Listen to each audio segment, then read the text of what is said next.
오늘 우리에게 주신 하나님의 말씀을 보겠습니다. 신약 성경 요한복음 3장 25절에서 30절까지.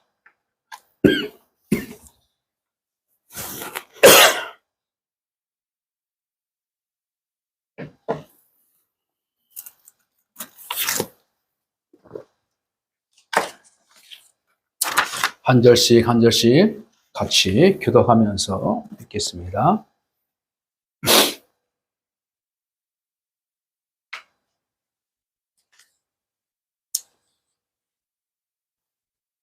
이에 요한의 제자 중에서 한 유대인과 더불어 정결 예식에 대하여 변론이 되었더니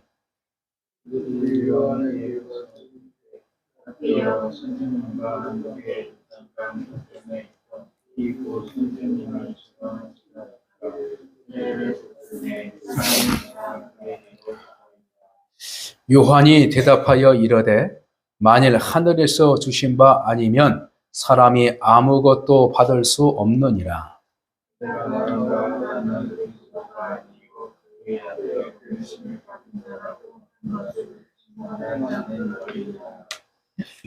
신부를 취하는 자는 신랑이나 서서 신랑의 음성을 듣는 친구가 크게 기뻐하나니 나는 이러한 기쁨으로 충만하였노라. 새하여 하리라 하니라. 아멘. 30절 다시 한번 읽습니다.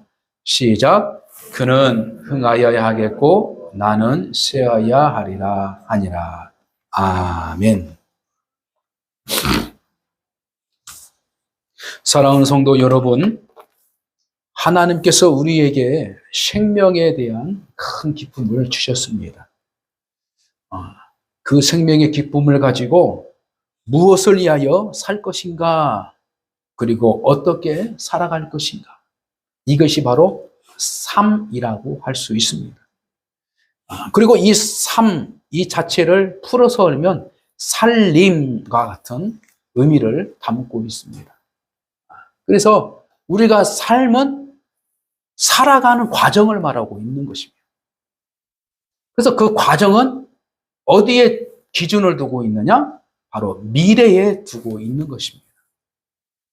그래서 우리가 현실적으로 어떤 고난과 어려움이 있더라고, 그리고 어떤 기쁨과 충만한 은혜가 있을지라도 가장 중요한 포인트는 미래에 하나님 앞에 설 때에 어떤 모습으로 쓸 것인가, 이것이 삶의 기준이 되어야 우리가 하나님 앞에 설 때마다 겸손함으로 설 수 있다라는 것입니다.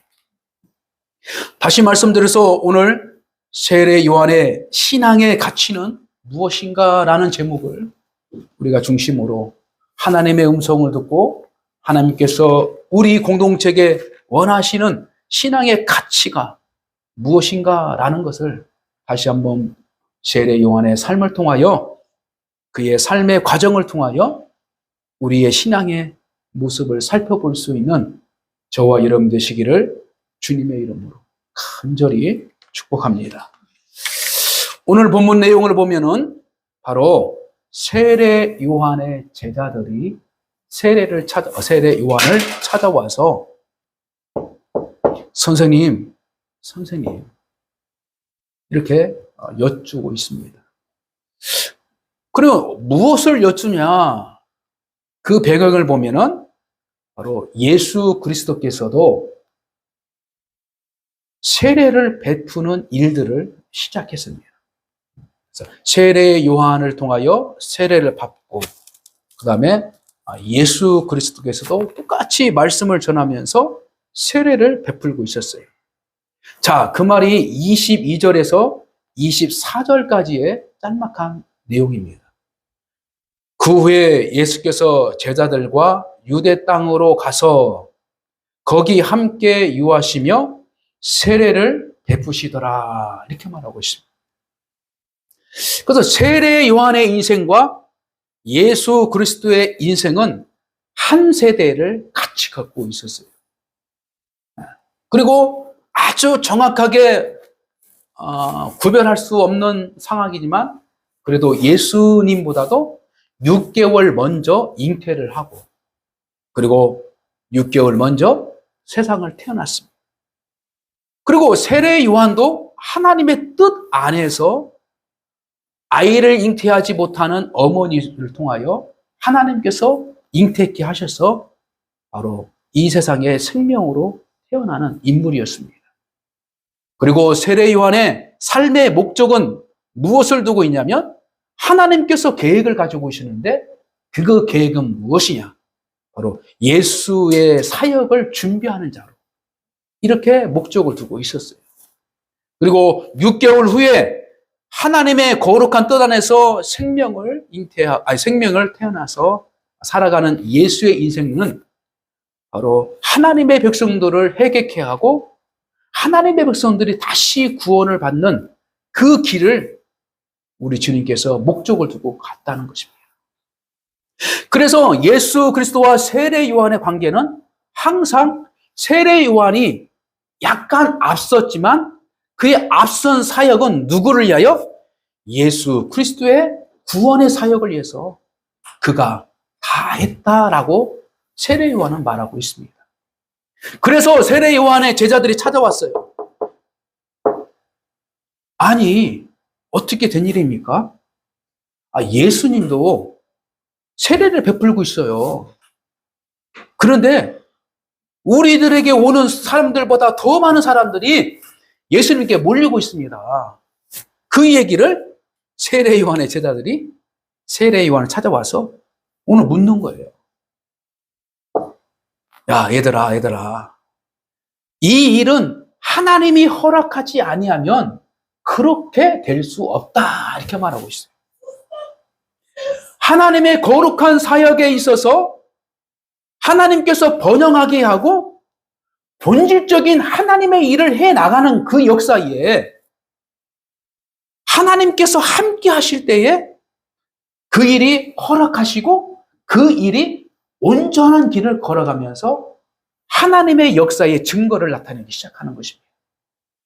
그래서 예수 그리스도가 세례를 받기 이전에는 세례 요한이 먼저 그 사역을 함으로 말미암아 많은 하나님의 백성들이 회개하는 모습으로 바로 세례를 받고 하나님의 나라를 들어갈 수 있는 구원을 받을 자로 그들의 준비된 자세로 하나님의 뜻을 기다린 자로 그 사역을 하면서 많은 사람들이 몰려들기 시작했던 것이죠.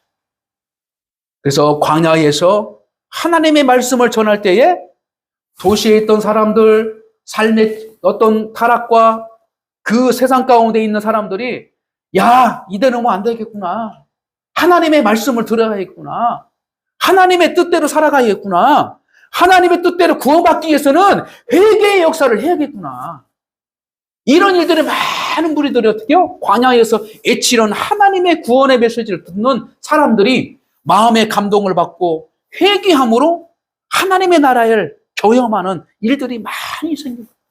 그래서 도시에 있는 사람들, 갈릴리에 있던 사람들, 예루살렘에 있던 사람들이 점차 어떻게?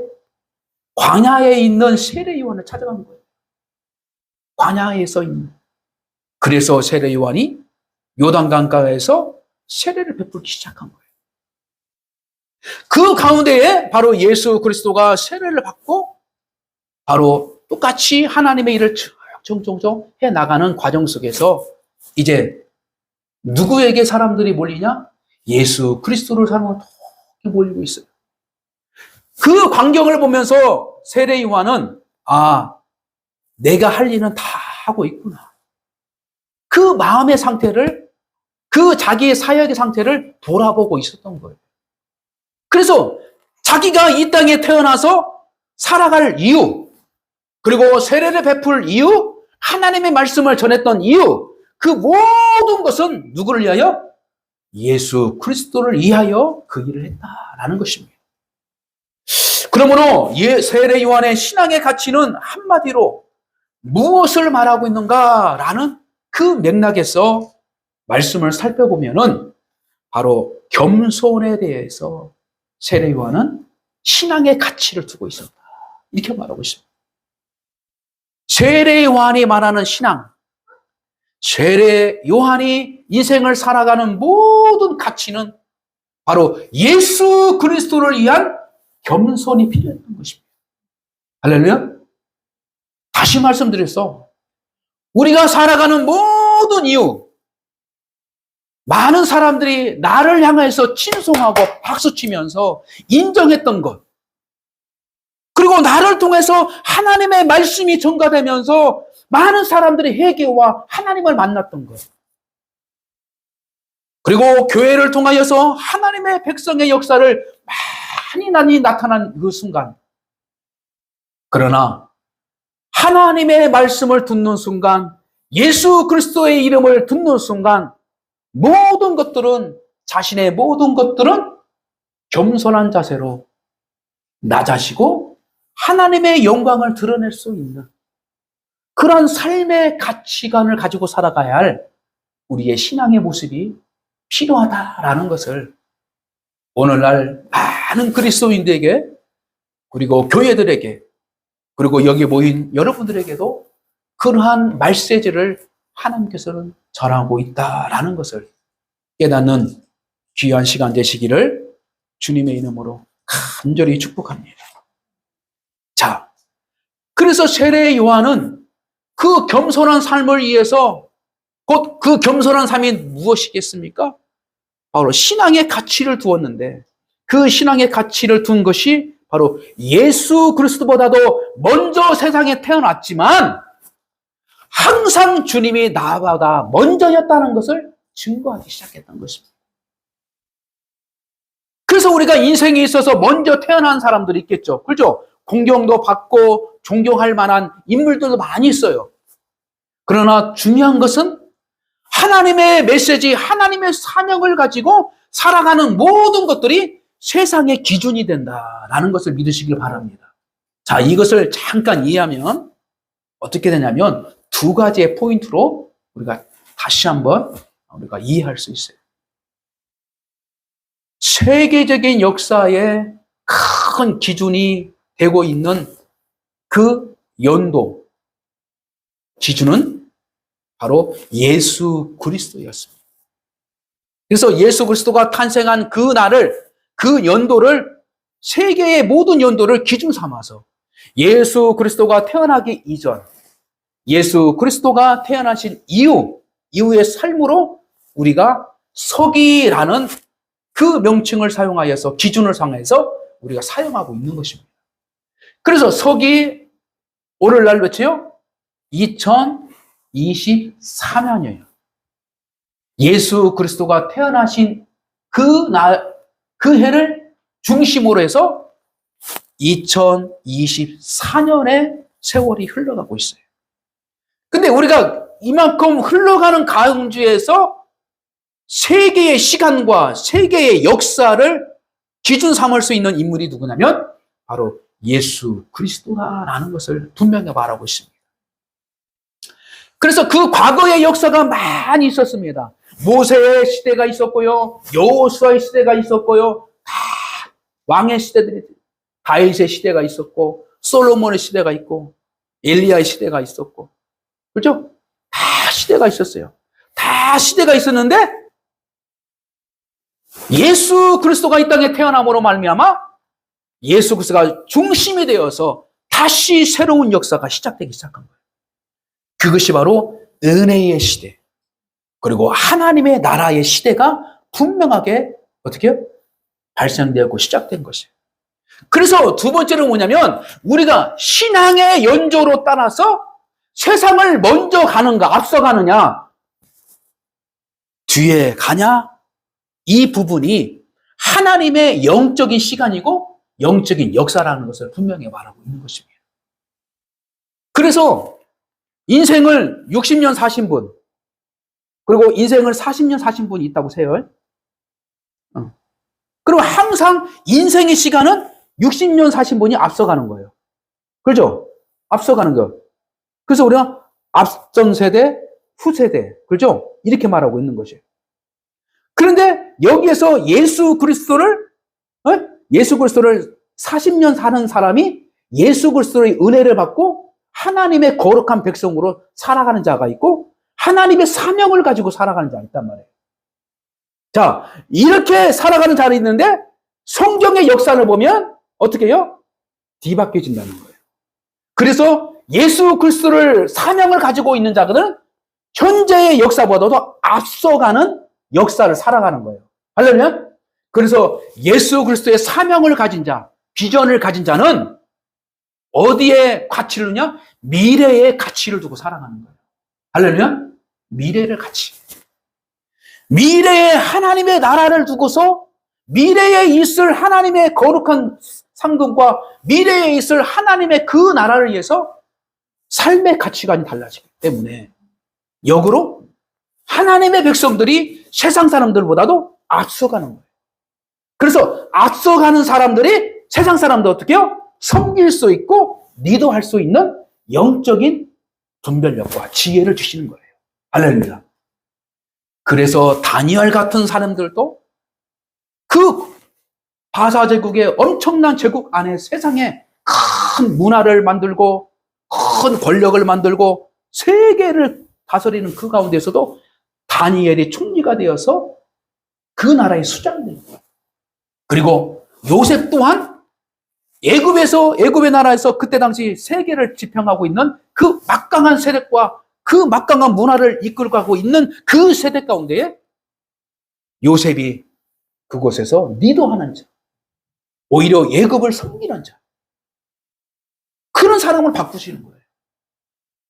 그러므로 오늘날 우리가 저와 여러분은 어떤 의식을 가지고 있냐면 미래지향적 삶을 살아가야 돼요. 할렐루야. 미래지향적 삶은 무엇이냐면 세례 요한처럼 예수의 삶을 따라가는 자예요. 할렐루야. 예수의 말씀을 따라가는 자, 예수를 위한 삶을 살아가는 것이 바로 미래지향적이고 바로 하나님의 영광을 위하여 살아가는 자들이 미래지향적인 삶을 살아가는 자예요. 그러므로 우리가 어떠한 삶이 있을지라도 과거에 너무 집착하지 말고 그렇다고 해서 현실에 너무 집착은 나누어지 현실의 모든 것을 자기를 판단하고 현실에 대해서 자기의 모든 것들을 다 판단해서 자기의 인생을 평가해서 야, 나는 가망이 없구나. 나는 희망이 없구나. 나는 소망이 없구나. 나는 행복함이 없구나. 나는 오류 속에서 빠지지 말라. 예수 그리스도를 믿는 사람들은 현실에서 잘된 것도 있어도 미래를 위하여 그 잘됨을 가지고 하나님을 위하여 쓰게 되는 것이고 준비하는 자고 오히려 흉년 같은 인생 아무 열매가 없는 것 같지만은 미래를 위하여 눈물로 기도로 인생을 심고 헌신으로 미래를 위해서 믿음으로 달려갈 수 있는 믿음의 사람이 되어야 현실지향적 안에서 우리가 미래지향적 삶으로 바꿀 수 있는 거예요. 이게 바로 믿음의 가치라는 거예요. 할렐루야? 그래서 미래는 바라는 것들의 실상이다. 보이지 않는 것들의 현상이라고 하고 분명히 말하고 있어요. 자, 그러면서 오늘 본문의 말씀을 통하여 우리에게 주신 것은 무엇이냐? 현실만 바라보지 마라. 현실적인 사람, 현명한 사람은 아주 똑똑한 것이 필요해요. 무엇인가 날마다 많은 사람들 속에서 경쟁의식을 가지고 무엇인가 살아가야 할 긴박한 긴장감을 가지고 살아가는 것이 현실주의인 사람이에요. 그래서 내가 무엇을 가지고 있지?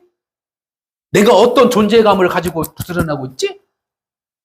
내 마음에 어떤 마음이 있지? 아무리 그것을 찾아봐도 세상적인 가치를 바라보면은 만족함이 없는 것이에요. 그리고 불안한 것이에요. 그리고 행복한 것 같은데도 행복하지 않는 거예요. 그리고 미래에 대한 소망이 없는 것 같아요. 이것이 바로 믿음을 가지고 있음에도 불구하고 현실 안에만 갇혀있는 믿음의 잘못된 그리스도인들의 삶의 구원관입니다. 구원은 미래지향적으로 살아가게 만들어요. 할렐루야. 그래서 성경은 처음과 처음, 끝 이것만 가지고 우리가 살아가는 것이 아니라 성경은 무엇을 우리에게 다뤄주고 있냐면 그 사람마다 과정을 분명하게 보여주고 있어요. 할렐루야. 다윗의 또 그 막강한 이스라엘 왕이 되어 있지만 다윗의 인생을 하나씩 점검하는 있어서 우리는 왕같이 다윗의 권력과 다윗의 그 부귀영화만 바라보고 야, 예수 믿으면 다 그렇게 돼. 예수 믿으면 다 그렇게 돼.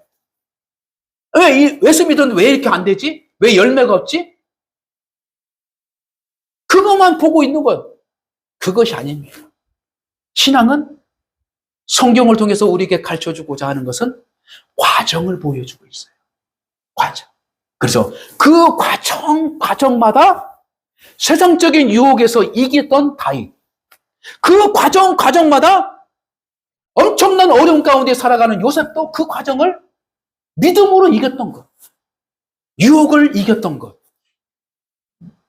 그래서 그 과정마다 하나님을 위해서 살아가서 겸손할 수 있는 그 모습을 하나님께서는 지켜보고 있었다가 마침내 들어서 하나님께서 사용하신 거예요. 할렐루야. 요셉도 지하 감옥까지 내려가는 인생이었지만 결국에는 요셉은 예굽의 총리까지 올려주셔서 그리고 하나님의 백성의 씨앗이 될 야곱의 자손들을 생명을 구원하고 애굽 땅에서 그들을 번성케 하는 그 일을 할 수 있는 인물로 하나님께서는 목적을 두고 그를 이끄는 것입니다. 그러므로 여러분들 예수 믿으면 복 받습니다. 맞습니다. 그러나 복 받을 일을 해야 되고 복을 간직하고 누릴 수 있는 과정의 시간이 있음을 분명히 말하고 있어요. 그래서 예수님께서도 겸손함으로 우리를 구할 수 있는 열매를 맺었지만 그러나 예수님의 그 겸손의 삶의 이야기를 사복음서를 통해서 분명하게 말하고 있어요. 그러므로 우리는 믿음의 선지자들의 잘됨만 보지 말고 그들이 어떻게 치열하게 믿음으로 승리했는가, 어떻게 믿음을 지켰는가, 그것을 봐야 돼요. 그리고 그들이 어떻게 해서 믿음을 지켰는가, 그들이 어떤 방법으로 자신을 돌아봤는가, 이것이 가장 중요해요. 그래서 화려했던 세례 요한이 예수가 나타남으로 자기는 예수보다 앞선 것이 아니라 예수가 항상 앞선 자라고 자기의 제자들에게 분명하게 가르쳐 주신 거예요. 그러므로 그는 흥하여야겠고 나는 쇠하여야 하리라. 다시 말씀드려 예수는 흥하여야겠고 곧 하나님은 영광을 받아야 되고 나는 낮아져야 돼요. 그래서 우리는 이 세상에 절대적인 왕 오직 하나님뿐만이 드러나기 위해서 우리가 신앙생활을 하는 거예요. 할렐루야. 하나님의 영광을 위해서 신앙생활을 하는 거지 나의 인생의 행복, 나의 인생의 부귀영화를 누리기 위해서 신앙생활은 아닌 거예요. 이게 본질 아니에요. 본질은 뭐예요? 하나님의 영광을 위해서 하는 거예요. 그것이 뭐예요? 너희는 먼저 그의 나라와 의를 구하라. 그럴 때 하나님께서 부여해주신 영광이 나에게 영원한 영광이 되는 거예요. 할렐루야. 현재의 대통령이 청와대에다 다 이제 용산에 다 불러서 만찬을 다 베풀어. 참 좋죠. 진짜 가문의 영광이 있죠. 대통령이 나를 불러서 독대하면서 얼마나 영광스러워요. 그러나 그 영광은 오래가지 못하고 사라진 영광. 왜? 그보다도 큰 다음 왕이 더 힘을 가지고 있어요. 그래서 항상 우리 한국 역사의 정치를 보면은요, 항상 감옥 가는 일이 있고, 오명의 모든 무명을 짓고 크게 만들고 있어요. 이것을 우리 한국의 역사만 바라본 것이 아니라 인간사의 역사는 그렇게 되어 있다. 그래서 하나님께 주신 영광을 바라보면서 내가 살아갈 목적을 둘 때에 세상에서의 인정함, 이웃들의 인정함, 이것들 안에서는 그래 만족하고 기분 좋을 수 있죠. 그러나 그것에 얽매이지 말라. 그것에 현실적이 빠지지 마라. 이것이 바로 믿음 있는 사람들의 가치가 땅에 있을 때 그런 거예요. 세례 요한처럼 신앙의 가치를 예수 그리스도의 사명을 두게 두어서 우리가 살아가는 복된 성도가 되어야 될 줄 믿습니다. 자, 그래서 세례 요한의 인물에 대해서 잠깐만 언급하고 말씀을 정리하겠습니다. 세례 요한의 요한이라는 이름은 바로 요한은 은혜로우시다 이렇게 말하고 있어요. 요한, 이꼬로 어떤 뜻이 있다고요? 요한은 은혜로우시다. 아멘. 세례 요한이 어떤 역경과 어떤 영광과 어떤 삶의 가운데서 그리고 세례 요한이 제사장 계열의 후손 자손이었지만 화려했던 예루살렘 성전을 뛰어넘어서 자기는 광야로 들어갔어요. 그것이 바로 하나님의 은혜를 드러나기 위한 목적이었어요. 그러므로 우리는 내 자신을 때리지 않고는 내 자신이 깨어날 수가 없어요. 그리고 어떤 훈련의 과정을 통해서 내가 단련해질 수 있는 것이지 생각으로만 마음으로만 그렇지 않아요. 그래서 우리가 영적인 건강한 삶, 영적인 하나님의 용사를 키우기 위해서 하나님께서는 어디를 두셨냐? 바로 하나님의 교회를 만들어서 교회 안에서 겸손함의 훈련을 하나님께서는 궁극적으로 어떻게요? 계획하셨다. 그러므로 겸손의 열매를 맺기 위해서 내가 날마다 그 과정을 어떻게 해 나가는가. 그것은 어떤 시간도 필요하고요. 그 다음에 어떤 훈련의 과정도 필요하고요. 어떤 봉사와 섬김의 과정도 필요한 거예요. 아유, 내가 왜 이걸 해야 돼? 아유, 내가 이게 왜 해야 돼? 아유, 저 집사님은 안 하는데 왜 내가 해야 돼?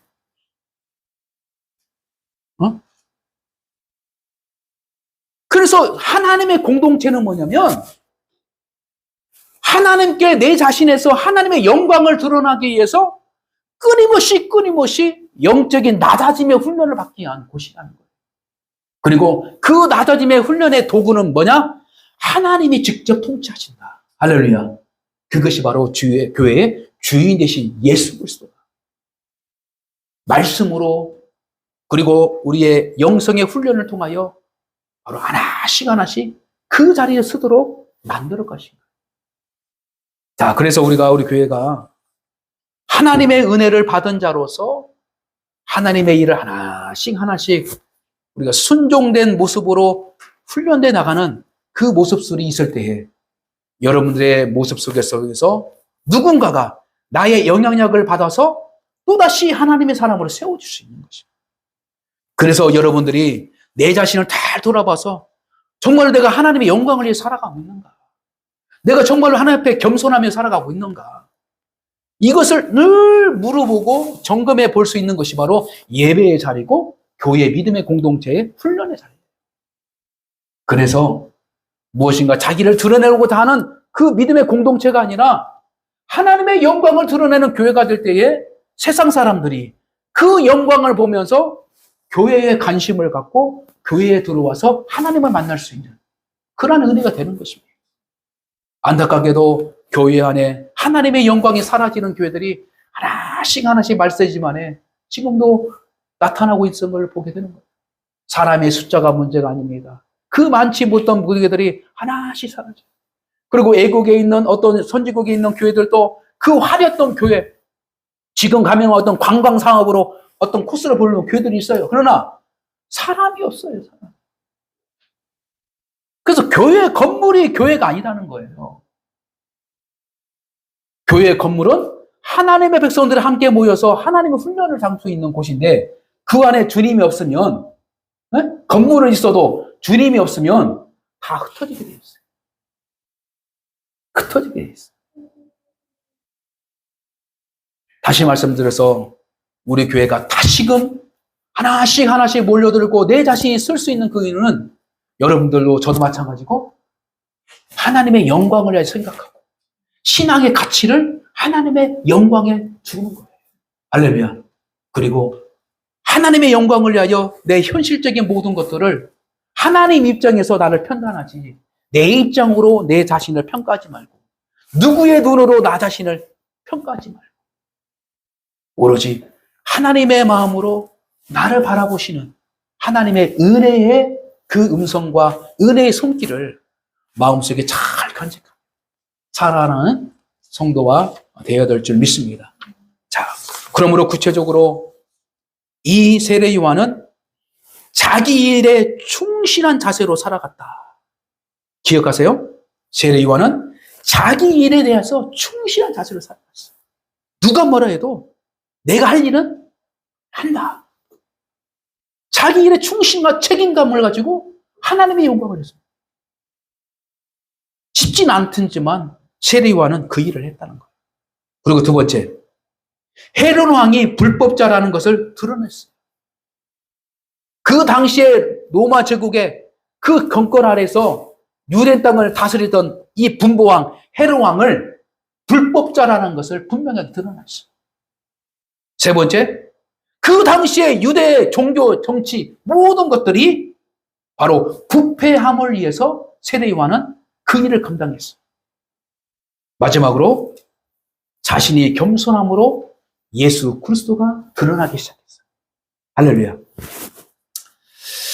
사랑하는 성도 여러분, 오늘날 우리 주동산 교회가 여러분과 제가 그 일에 우선순위로 잘 설마 있다면 하나님의 빛으로, 하나님의 우선으로 모든 것들이 하나씩 하나씩 세워짐으로, 그리고 더 나아가 우리의 선한 영향력을 통하여 하나님의 백성들이 온전하게 서나가는 그 일에 여러분들이 우선순위, 곧 믿음으로 서 있을 때에 가장 앞서갈 수 있고 리더가 될 수 있는 미래 지향적 가치관을 가지고 살아가는 것, 그 신앙을 다시 한번 회복해서 교회에서 하고자 하는 모든 것들을 하나씩 하나씩 잘 참여하고 또한 협력하고 또 도와주고 이럴 때에 하나님께서는 그 모습을 통해서 놀랍고 은혜의 축복으로 날마다 그의 가정들을 지켜주시고 세워주실 줄 믿습니다.